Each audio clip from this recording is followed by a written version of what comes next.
This is Kick-Ass Politics. I'm Ben Mathis. Hi, folks. Before we start the show, I want to ask for your help. If you enjoy Kick-Ass Politics, I hope you'll help us reach our goal of raising our full production budget for 2016 by donating on our website at kickasspolitics.com or at gofundme.com/kickasspolitics. Thanks for listening, and now enjoy the show. Hi, I'm Ben Mathis, and welcome to Kick-Ass Politics. My guest today is the only person in U.S. history to have served as both the head of the CIA and the head of the NSA. Four-star General Michael Hayden served in the U.S. Air Force for over 40 years in various senior staff positions at the Pentagon, U.S. European Command, and the National Security Council. He also served as commander of the Air Intelligence Agency and director of Joint Command and Control Warfare Center, as well as Deputy Chief of Staff for the United Nations Command and U.S. Forces Korea Command. In 1999, President Bill Clinton appointed Michael Hayden as director of the National Security Agency, where he implemented a dramatic overhaul and expansion of the agency in the wake of the 9/11 terror attacks. Then, from 2005 to 2006, he served as the very first principal deputy director of national intelligence. Finally, in May of 2006, President George W. Bush appointed General Michael Hayden director of the Central Intelligence Agency, where he remained as director until retiring from government service in February 2009. Today, Michael Hayden is a principal at the Chertoff Group, a security consulting firm co-founded by former Homeland Security Secretary Michael Chertoff, and he also serves as a distinguished visiting professor at the George Mason University School of Public Policy. On today's podcast, he'll give a frank assessment of the intelligence failures leading up to 9/11 and what he did as NSA director and later as the head of the CIA to close those intelligence gaps. We'll discuss the conundrums of domestic surveillance, CIA black sites, and enhanced interrogation. We'll also talk about cyber warfare, the Apple encryption controversy, and the personal toll of keeping America's secrets. Plus, he'll talk about why the U.S. military may be obligated to reject orders from a President Donald Trump, and whether he prefers his vodka martini shaken or stirred. Coming up with General Michael Hayden in just a moment.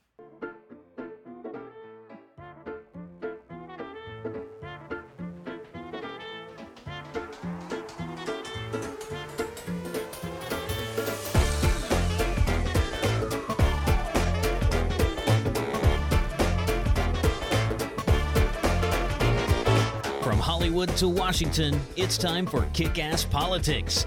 And now here's your host, Ben Mathis. My guest today is former director of the NSA, deputy director of national intelligence, and former director of the CIA, General Michael Hayden. He has a new book called Playing to the Edge: American Intelligence in the Age of Terror. General Michael Hayden, thanks for sitting down with me. Oh, thank you very much, Ben. Happy to be here.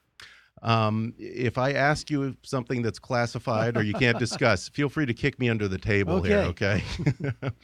The book is really interesting. I think it's about as detailed a picture of the U.S. intelligence apparatus as I've probably read, or as detailed as one can disclose, I suppose. Briefly explain the title of the book, because sure. It sums up your whole philosophy. It is. And actually, I didn't have a title. I had a manuscript, the 85% solution, still needed a little work. And I went to my wife and said, "You've kind of looked over my shoulder while I'm doing this. What do you think we should call it?" And she actually said, "Playing to the Edge." And then I put the colon in, and American Intelligence in the Age of Terror. And she knew what animated me while I was director of those agencies, which was to play hard, was to take the full authorities we had been given, when the circumstances warranted it, Ben, to go all the way out to the line. The way I put it, and I mentioned this in the book, I knew playing out to the line was going to lead to some uncomfortable congressional hearings someday, maybe some uncomfortable press coverage someday. I mean, the American public is a little fickle about their intelligence services, right? But I also knew that if I played back from that line, I might be protecting me, but I wasn't protecting the country. Yeah. And so I did want to play to the line. And in fact, when I decided to write the book, Ben, as you suggest, that was kind of an underlying theme. I don't think this is a mean-spirited book. You know, it's not a kiss and tell book, but it's not apologetic either. And that's why the title fits very well. Yeah, and I'll tell you, I think my biggest takeaway, not to sound cynical, but my biggest takeaway from the book might be what a thankless job it is protecting America. Because, correct me if I'm wrong, it seems that, if you're in the intelligence game, you're either damned if you do or you're damned if you don't. Well, the existential whine we have, and that's WHINE, is that American political elites, not average Americans, but American political elites feel free to criticize their espionage services for not doing enough when they feel in danger. And then to turn on the dime and criticize them for doing too much once they've been made to feel safe again. You have no love for politicians in Congress, or many politicians in Congress in this book. I'm kind of candid, and then again, it's my point of view, and I was off-put by what I viewed was inconsistency from time to time. But I said this last night to another group. Nobody gets a road built in the district back home or a bridge resurfaced or built for being on the Intel Committee. And That's a good point. So those are very serious people, but our political pressures are such, and our political system so fractured, Ben, that an area of activity which used to be kind of the temple of bipartisanship has become very partisan, and that's kind of what I was trying to reflect. Well, yeah, and politicians basically have the luxury of being able to play both sides of the fence on this. Well, they do. And you know what? And I mentioned this in the book too. We give them the ability to do that when we don't bring them in richly enough or early enough. I'm 39 years an airman, and one of the phrases we have in the Air Force is, if you want people to be with you at the crash, you got to put them on the manifest. Yeah, I like it. And so you got to take away plausible deniability, huh? Well, there's a theme in here that people in my position want Congress to know as fully and as early as possible. I mean, this is a bad metaphor, but it's the political get out of jail free card. Yeah. In other words, if a Congress member is going to object, make them object when everyone's frightened. Make them object when people don't know the future. Make them object when you've got tough choices to make, not afterwards. 3, 5, or 7 years after you've had to make the hard calls. Yeah, because that makes it a lot harder for them to come Monday morning quarterbacking like Claude Rains in Casablanca saying, I'm shocked that we've been listening to. well, blessedly, that's not a frequent occurrence, but I do mention some examples. Let's talk about 9/11, because that's where a lot of this begins. You were at the NSA probably during the most interesting period in its history, and you were witness to the dysfunction leading up to 9/11, and you were in charge of essentially rebuilding it. I'm not so interested in combing over the failures, because I think those have been hashed over plenty of times at this point. But what were the most important and effective changes that NSA and the broader intelligence community made in the wake of that failure? Okay, so you're talking about the failure of 9/11. Yeah. Okay, so we knew at NSA that we're falling behind, and I actually regret it. But chapter 2 in the book is fairly bureaucratic. I try to make it interesting, all right. But it's a bureaucratic transformation of NSA.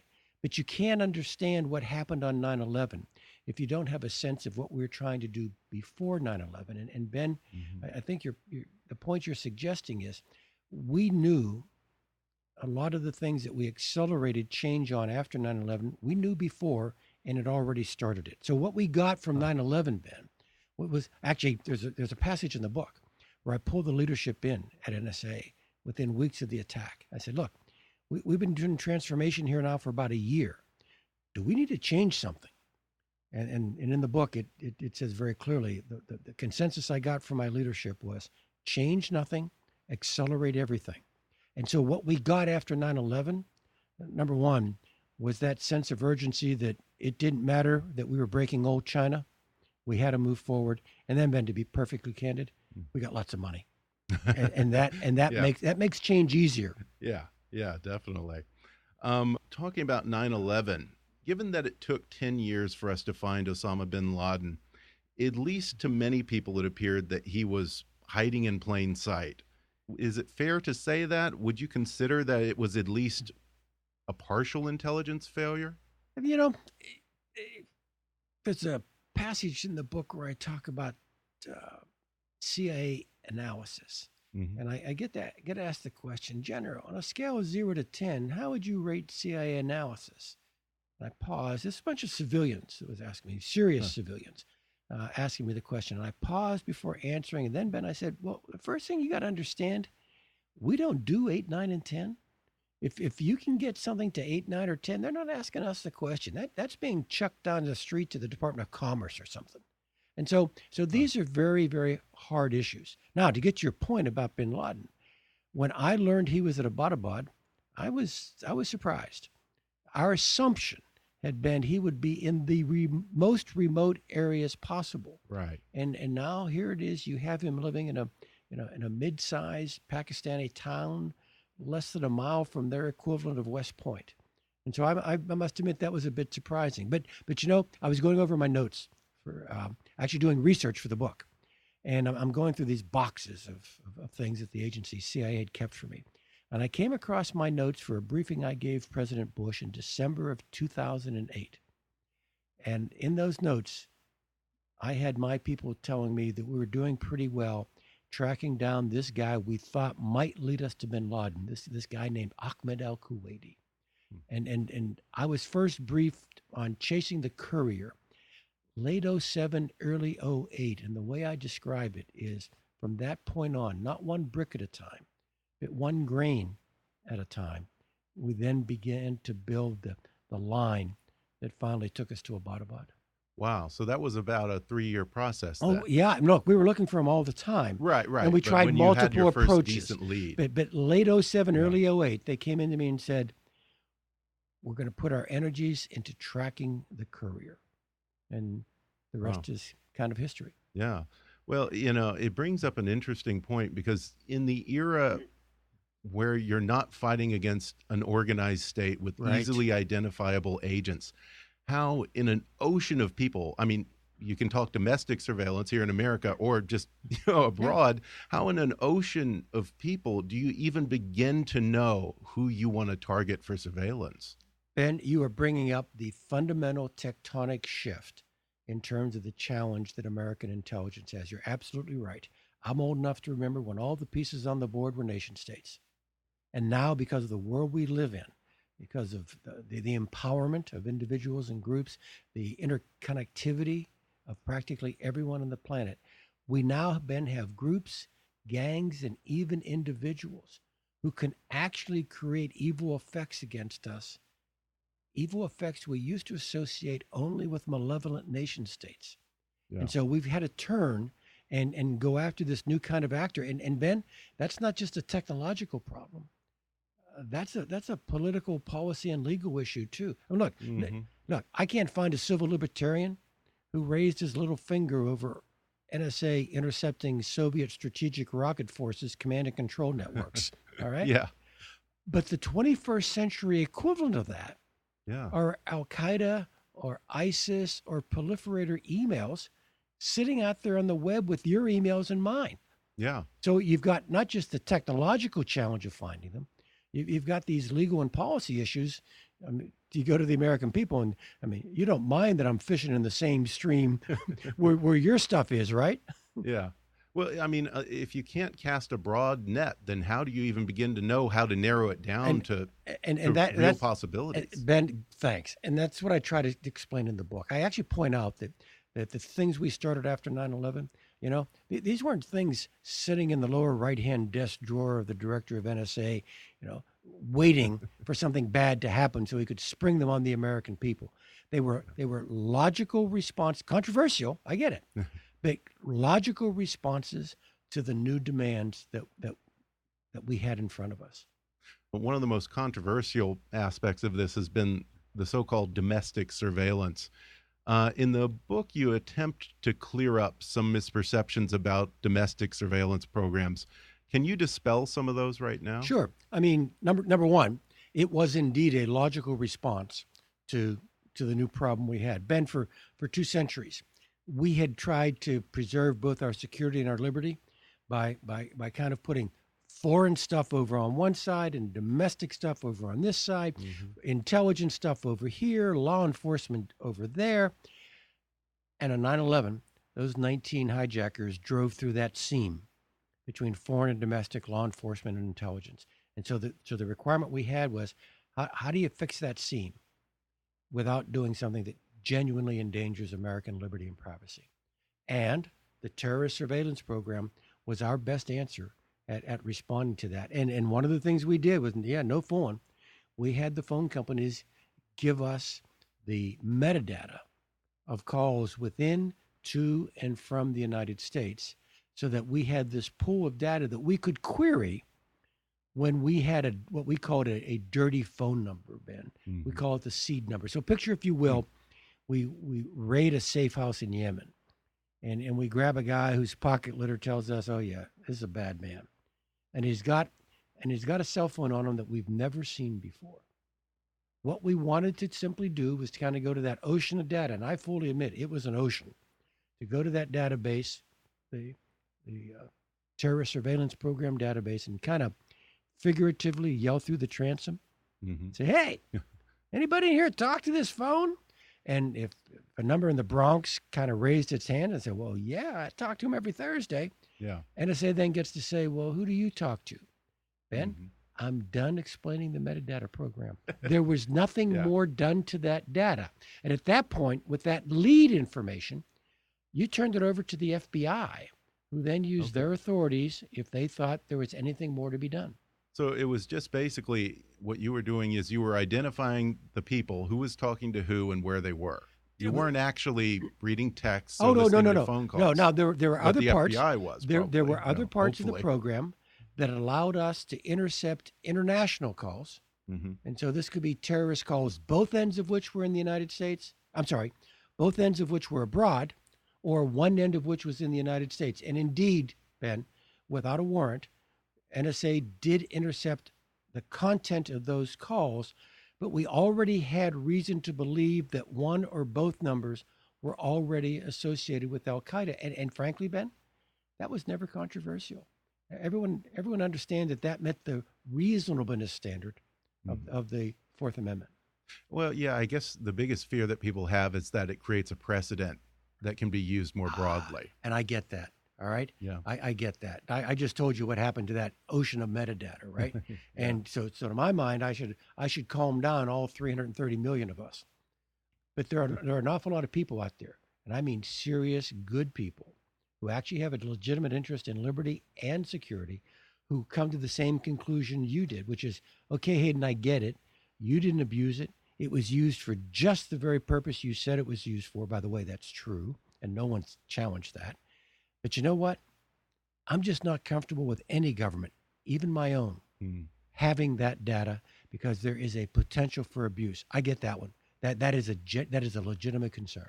Well, we're going to take a quick break, and then we'll talk about the Apple encryption controversy, cyber warfare, Guantanamo Bay, and why the idea of Donald Trump as president concerns General Michael Hayden. When we come back in just a minute.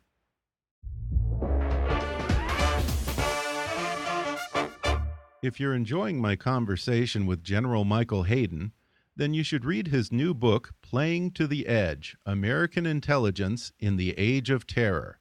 And right now, you can download the audio version of his book for free with a special promotion for our listeners from audible.com. Just go to audibletrial.com/kickasspolitics for a free 30-day trial and a free audiobook download, which can be Playing to the Edge by my guest today, General Michael Hayden, or any of Audible's 180,000 titles for your iPhone, Android, Kindle, iPad, or MP3 player. That's audibletrial.com/kickasspolitics. Or click on the sponsor link on our webpage to download the free audiobook of your choice. And now, back to the show. We're back, and I'm talking with former director of the CIA and the NSA, General Michael Hayden. Well, General Hayden, I have to tell you, when I was reading Playing to the Edge, I found myself at times a little bit caught off guard. Given the fact that you're coming from the intelligence community, you take some surprising positions that people probably wouldn't have expected when it comes to balancing liberty and being able to protect America. I'd be very curious along these lines to have you weigh in on the Apple controversy. Yeah. Should they give the FBI access to the phone records of the San Bernardino shooter? So here's what I've been saying, and my personal email account has been lighting up about this. Okay, but I'm trending Apple. Oh, really? I am, and hear me out. Okay? Interesting. I haven't gone over to any dark side for people who with whom I used to work with. Look, I actually think. Look, you can argue this, Ben. You can argue this on constitutional grounds. Does the government have a right to demand this? And that's an interesting argument, but I'm no expert on that. You could argue it on privacy grounds, and I'm interested in my privacy, but I'm not a privacy expert. I'm giving you an answer on security grounds. Okay. Through the lens of security, I think America is a safer, more secure place with unbreakable end-to-end encryption. And if what the government is asking Apple to do degrades what I just described, okay, then I'm with Apple. Interesting. Now, when you say it degrades end-to-end encryption, here's how I describe it. All right. So, for who would we want to worry about? Anybody. Look, okay. Jim Clapper is the director of national intelligence, right? Jim, for the last 2 or 3 years, Ben, has actually said the most serious threat to American security right now is the cyber threat. All right. So now you've got American industry really going high end on encryption. All right. Picture it as a wall. All right. Yeah. Okay. So and since you want to make American communication secure, a wall's a good thing. Now you've got the FBI for really good reasons, very legitimate reasons, wanting to create the euphemism we use as exceptional access or extraordinary access. I'm going to call it a door or a window, okay, that allows them and only them to get through the wall. Here's the way I describe it, Ben. I don't care how good a lock. I don't care how many locks. I don't care who has control of the key. I don't care if you have to have multiple keys. I don't care if you have to go to a court to use any of the keys. That door is not a wall. Yeah. And when I was the director of the National Security Agency and someone else had created exceptional or extraordinary access through an encryption system, my first response was, thank you, Lord, because you've just made my job easier. Yeah. And so I fear that what the Bureau is asking, and a lot of technicians agree with me, but this is something still to be decided. I fear what the Bureau is asking actually makes that encryption less of a wall than it would otherwise be. Interesting. So if we create a door, figuratively for America's use, it may not just be America that can then take advantage of that door. It creates a vulnerability that other high-end governments certainly, and maybe even criminal gangs might be able to exploit. So look, this is the warp and woof of the book, Ben. Yeah. It's hey, these aren't easy choices. Yeah, you're that's for sure. So here I am. Understatement. Here I am, not in the constitutional lane, not in the privacy security lane. I'm just in the security lane. Yeah. Saying this is hard to balance because I've got a cyber threat, I've got a terrorist threat, I've got a criminal threat. Yeah. And I guess what I'm saying is be careful that in pursuing legitimate ends for the terrorist and the criminal threat, you don't do something you regret over here that makes you more vulnerable to the cyber threat. Yeah. Let's talk about the cyber war then. Are we losing the cyber war arms race at this point? We're very good at it. The greatest concentration of cyber power on this planet is at the confluence of the Baltimore-Washington Parkway and Maryland Route 32. It's called Fort George G. Meade. That said, Ben, we have not yet developed the political and policy consensus for what it is we want our government to do in this new domain. We are very powerful, but we don't have the policy and legal framework that would allow Mike Rogers, who's now the commander of U.S. Cyber Command, to do all the things he's technologically capable of doing. The line I use is, we have not yet decided, and I mean we, 330 million have not yet decided what it is we want or what it is we will allow our government to do to keep us safe in the cyberspace. And Ben, this plays back to the previous question. Because of that, right? Because of that, we are going to have to rely on the private sector for security in the cyber domain more than we've become accustomed to relying on the private sector for security in the physical domain since the closing of the American frontier. And now we've got the government maybe asking the private sector to do something that makes them less capable of providing that cybersecurity. Do you see how it comes full circle? Probably, it seems to me, the biggest advantage China has is that they have an army of hackers. Yes. They can catch the best hackers, pretty much put a gun to their head and say, you're working for us now. Now, are we at a disadvantage here in America because we have to actually hire people on their own free will? No, we have a disadvantage because we have a different definition of what constitutes lawful state espionage. Okay? So look, I've actually said this to a Chinese counterpart. I said, hey, I get it. You steal stuff, we steal stuff. All right? But I only steal things. This is me as director of NSA, and I'm quite candid about this in the book. All right? We do steal stuff. You are. And I say, look, but we only steal stuff to keep our citizens free and to keep them safe. We do not steal stuff to make our citizens rich. And Ben, there are only 4 or 5 countries around the world who can say those sentences and have them be true, and they're all the usual suspects, the English-speaking democracies. So what we now have here is a country like China, whose cyber power is not the same as ours, that pretty much conducting what I would call unrestricted submarine warfare. Okay? They have no scruples. They let their government-sponsored activities steal things we do not allow ourselves to steal from other governments. Yeah. Now, if China or Russia or North Korea were to attack us, are we capable of hitting back with equal or greater force? We are. We have tools, all right? But the problem, Ben, is the cyber domain gives tremendous advantage to the offense. Yeah. And so that's true. And so even a less capable state can create great havoc here in the United States. Now, you gave a list of countries. You said Russia, China, and North Korea. I am actually less concerned about what I would call a near peer, China, for example, creating catastrophic damage here. The line I've used in some public speeches is, if the Chinese are turning out the lights east of the Mississippi, that's probably not the first thing the president's getting in his morning briefing. In other words, there's ugly stuff going down. I'm more concerned about to the main thing. Yes. Okay. Exactly. I'm more concerned about the isolated, renegade, nothing to lose, let's roll the dice nation state, which is the other one you mentioned, North Korea. Or an Iran that's an extremist, and frankly, maybe even a Russia. That's what concerns me. Well, along those lines, I remember when the Sony hack happened.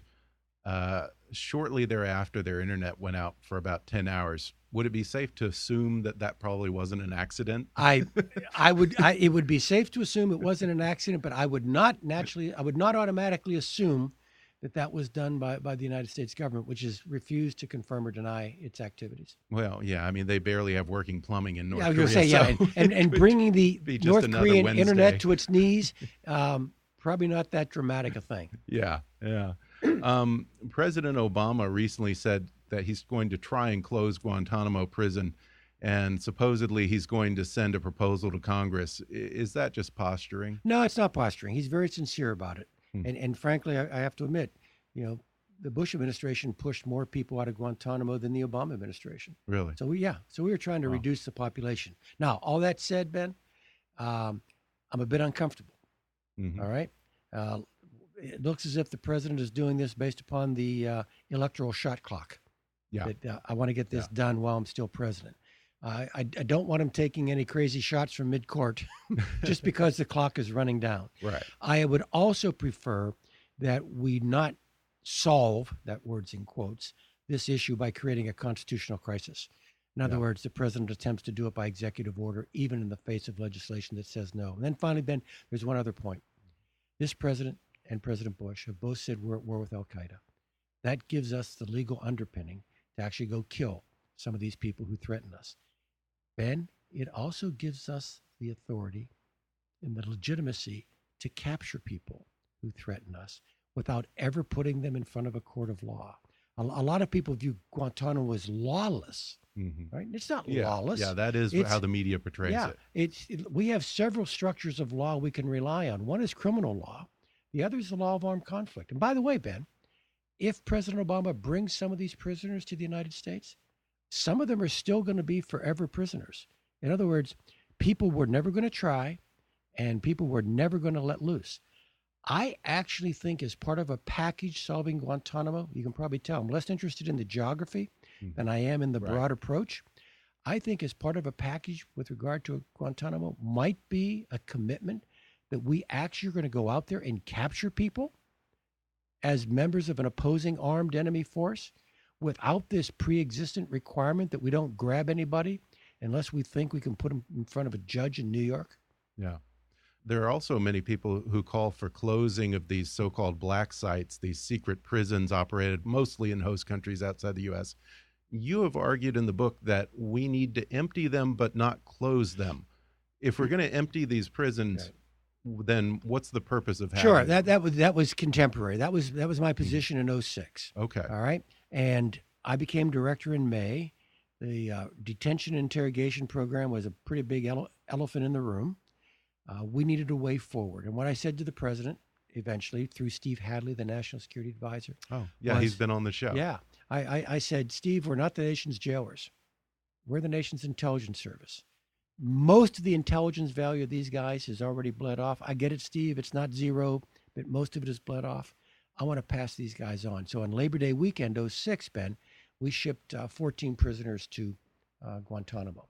But I said to Steve, but I don't want to close these places. I can't predict the future. We may want to put additional people in here to interrogate them. And in fact, Ben, over the next 2 years, I did put 2 people in those prisons. We drew down the number of interrogation techniques we would use. We went full Monty to the entire congressional oversight committees, and the president actually was quite public that we had done this. That was the state of affairs for the rest of the Bush administration. Then, when President Obama becomes president, he makes the decision to close the black sites and to, frankly, not interrogate anyone under any regime other than the Army Field Manual. So you've got this step process. By the way, I disagree with that, and I outlined in the book why I said to the incoming administration, might want to keep your options open. But let me say something that I say in the book that might surprise some of your listeners. All right. There is powerful continuity between the Bush and the Obama administration over most things when it comes to fighting terrorism. In fact, I would make the case, Ben, there was a bigger change between 43-1 and 43-2, President Bush's administrations, than there were between President Bush and President Obama. Yeah, that makes a lot of sense. I actually believe you.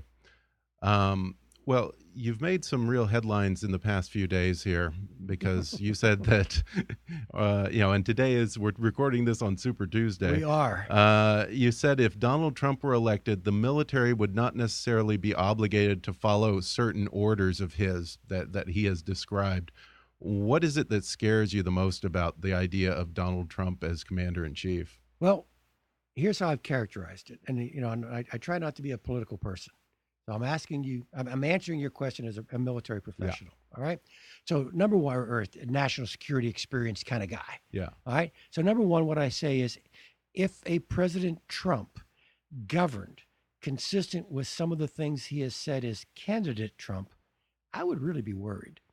I would be scared. All right. So that's one. Specifically, what candidate Trump has said is that he would put the families of terrorists at risk. In other words, he actually said he would kill the families. He said he would kill families of terrorists. Which that's a war crime, right? It is a war crime. It's consistent. It's inconsistent with the laws of armed conflict. It's inconsistent with the code of military ethics. And here was the punchline. I simply said on Bill Maher last Friday, I don't think my old friends would do it. Yeah. They just wouldn't carry it out. Yeah. Well, now, Bill said, "Oh, it's a mutiny." I said, "No, it's not a mutiny. It's not overthrowing the government.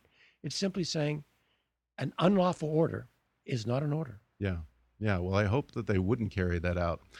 Well, before we go, there's one aspect of your job that I have always wondered about personally. As a human being, what is it like to have the burden of keeping so many secrets? You can't confide in friends and family. You can't just come home and complain about work and vent. You know, perhaps in terms of interpersonal relationships, there are probably people who aren't in the system who will never truly know you. Yeah. Does that sort of isolation take a toll? It takes a toll, but it's not just on me. And I Yeah. try to point this out. It's everybody who takes these oaths of secrecy. Look, espionage is truly American. Our first spy master was George Washington. All right. Yeah. But espionage requires a degree of secrecy that we are uncomfortable with broadly in American society. And so it does create great stresses on the people who are required to kind of live in this high torque position between a very transparent society and a very secretive enterprise. And it takes a personal toll. And that's what I try to describe. What I try to describe is it takes a toll because these people aren't different from you and me. Yeah. They humans. share the same values, and Yeah. yet they freely accept this additional burden in order to do what it is we ask them to do for us. That's what I try to describe in the Yeah. book. And it takes a toll on families too, It I'm does. sure. Yeah. I can only imagine. Well, you know, we'll end on a lighter note. Do you Okay. ever watch James Bond movies? I watch James Bond movies. I love the scenery. It's fun. Has nothing to do with the old job I had. If you're really interested, I watch Homeland, Oh, okay. and I like Homeland. Is that a And little here- more realistic? And here's my summary. Yeah. All the stuff in the foreground of Homeland, that's all wrong. Okay. You pull out a cell phone at CIA headquarters in Langley, you're going to end up with your face down in the concrete. All right? No cell phones at Langley? Oh God, no. Okay. But Good to know. But Ben, all the stuff in the background, Hmm. the focus on mission, the camaraderie, kind of a bit of isolation, the obsession with getting the job done, that rings pretty true. Yeah. James Bond, total BS? Look, James Bond is fun. Never look at it and you but say, never- hey, that kind of got it. No, Okay. no. Okay. Martini, shaken or stirred? How do you like it? A fine white wine, please. Very nice. Well, the book is called Playing to the Edge, American Intelligence in the Age of Terror. General Michael Hayden, thanks for coming on the podcast. Thanks, Ben.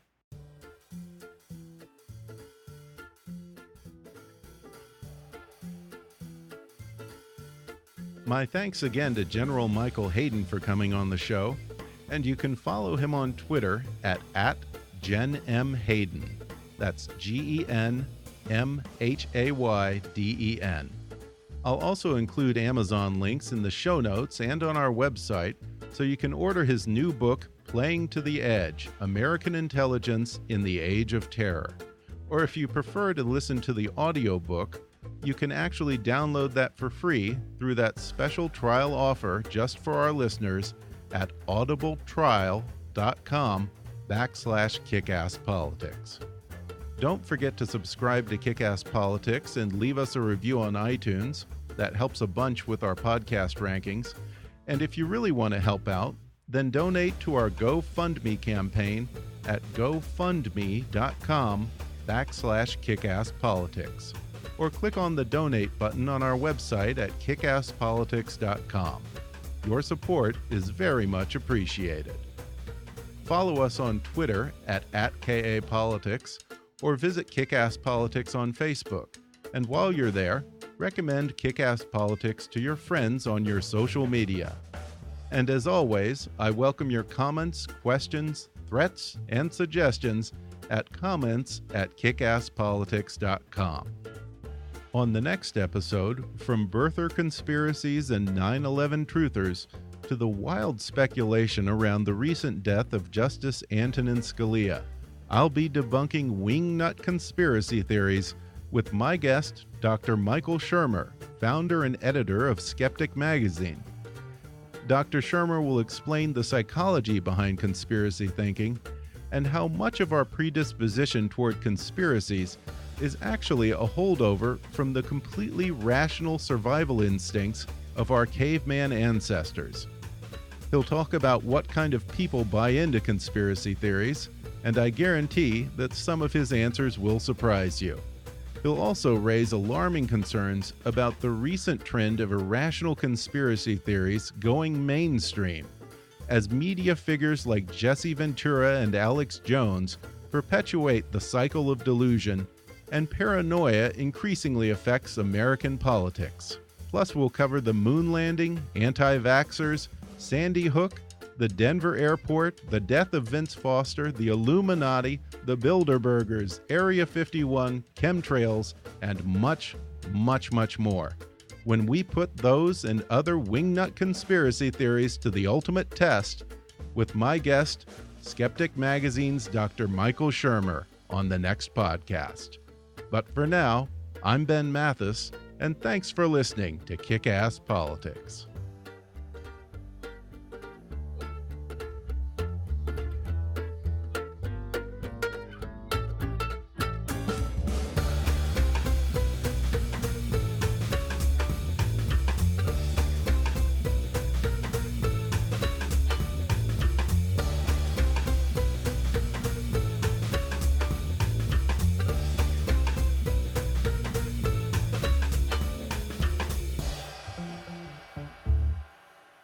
This podcast may not be reproduced without express written permission.